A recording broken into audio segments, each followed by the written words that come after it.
بسم الله الرحمن الرحیم. اول ټولو مینوالو ته کتونکو ته سلام کوم. سلام وایم. د هغې نه وروسته میډیا والا شکریه ادا کوم چې د علاقې مسایل او ستونزې خلکو ته وړاندې کوي او په هغه باندې بیا به اعلی حکام د طرف نه کار کېږي. نو زموږ د خال تحصیل په حواله سره زموږ تېر شوی کومه 2 کاله فرض چې کوم وو نو هغه الحمدلله 95% کمپلیټ شوي دي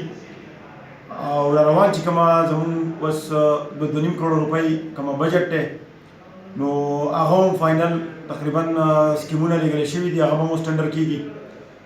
د دې نه علاوه چې کومه زموږ د سپورټس کمپلیکس لپاره د صوبایي ګورنمنټ د طرف نه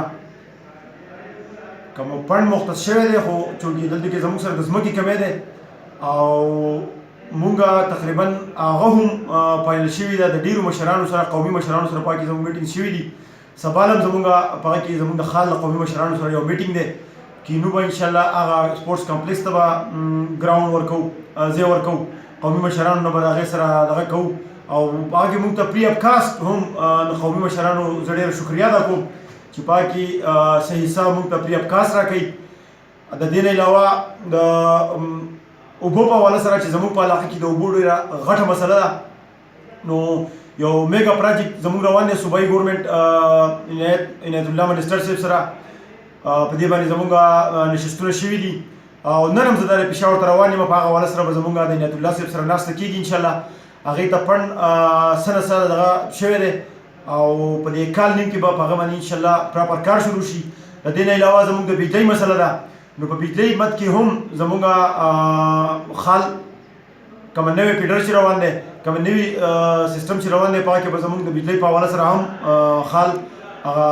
کومه کمی چې دی هغه به پوره شي. د دې نه علاوه ناظم صاحب دا راته ووایي چې دلته کې تاسو چې کوم ټي ایم اے چلوئ په خال کې په کې ظاهره خبره ده چې هغې تاسو تنخواګانې ورکوئ، ستاسو سره پوره سټاف دی، خو بل طرف ته که موږ وګورو زموږ په ضلع کې د بده مرغه خال زموږ داسې تحصیل دی چې دوی ته ریوینیو ورته نه راځي، نه دلته کې اډې شته نه نور څه ټیکسونه شته. دا ډېر مشکل کار نه دی ستاسو دپاره؟ تاسو ډېر ښه سوال وکړو. څنګه چې تاسو ته پته ده چې کله ما حلف واخیستو نو د هغه وخت نه ډېرې ستونزې، ډېر مشکلات دلته کې ما ته اوس هم ډېر مشکلات شته. د اډې لپاره یو ځای مو مختص کړو، په هغه باندې مونږ اډه کولاو کړه، په یو کس هم په ټرایل بیس باندې ورکړه. په هغه کې د دې علاقې څه کسان هغه سیاسي لیول باندې به زه دا ووایم بخښنه غواړم که دا خبره پکې راشي نو په سیاسي لیول باندې هغه څیز د ځنډ ښکار شو او خلکو به کې هغه رکاوټونه جوړ کړه. اوس هم زه لګیا یم دلته یو اخندزاده صاحب دی، د هغه ځمکه ده نو د هغه سره زه په رابطه کې یم چې د هغه نه ځمکه موږ واخلو په هغه باندې د اډې دپاره پروګرام وکړو. د دې نه علاوه زموږ تاسو د ټي ایم اے خال خبره وکړه جي نو زه دا وایم چې د ټي ایم اے خال پیدا خو به دا وي چې ستاسو د لقمان بانډې په سر کې د ټي ایم اے ټیکټر لګیایي او په روډ کې صفایي کوي نو دا د خال عوامو ته یا د تورمنګ درې په سر کې یا د خال په کلو کې نو دا د ټي ایم اے د خال د عوامو لپاره د ټي ایم اے یو پیدامن کار دی او یو داسې کار دی چې دې کې ډېرې موقعو باندې ډېر داسې خوړونه راوځي، داسې روډونه خراب شي، نور داسې مسلې راشي نو په کې ټیک ټاک زموږ د ټي ایم اے سټاف، زموږ د ټي ایم اے چې کومه سورس هغه بالکل استعمالیږي په ډېرو موقعو باندې. نو دا د ټي ایم اے خال چې کومه نوی جوړ شوی دی نو دا کومه موجوده چې کومه خدمت کوي نو زه وایم چې په سټارټ کې دا هم زموږ د علاقې لپاره ډېر غټ یو ښه قدم دی. خو زه د خپل علاقې د عوامو نه په دې د میډیا په ذریعه باندې یو دا ریکویسټ کوم خپلو عوامو ته چې ځای په ځای باندې موږ کومه صفایي وکړو نو په هغه صفایي زه چې سبا له لاړ شم نو هغه ځایونه بیا هم هغه شانتې ګندوي. نو زه ریکویسټ کوم، سوال کوم د خپلو ملګرو ته، د خپلو کلیوالو ته، د خپلو مشرانو ته چې تاسو ما ته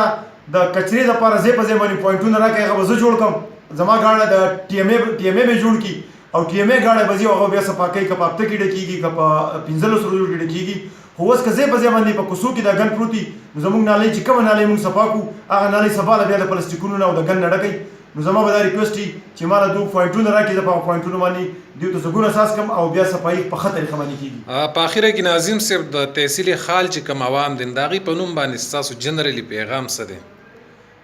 د تحصیل خال د عوامو په نوم باندې زما جنرالي پیغام دا دی چې یوازې به د حکومت په تمه کېږو نه، هغه په هر لیولي لکه څنګه چې ما له صفایي خبره وکړه که دغسې د چا مخې ته داسې یو کار راځي څوک انکروچمنټ کېږي یا څوک داسې بل داسې یو خبر راځي نو چې ټیک ټاک هر سړی د یو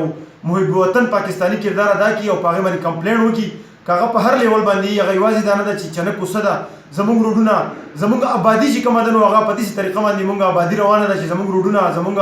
نکاسي آب سیستم چې کومه دی نو په دې باندې زما د ښار عوامو ته دا درخواست دی چې هغه په خپله د خپلې علاقې دپاره سوچ وکړي او زمونږ سره زمونږ دا زمونږ سترګې دي دا زمونږ لاسونه دي دا زمونږ غوږونه دي چې دوی نه وي نو مونږ هېڅ هم نه وي نو چې دوی هغه پازیټیو کمنټس هغه پازیټیو سوچ مونږ ته راځي نو انشاءالله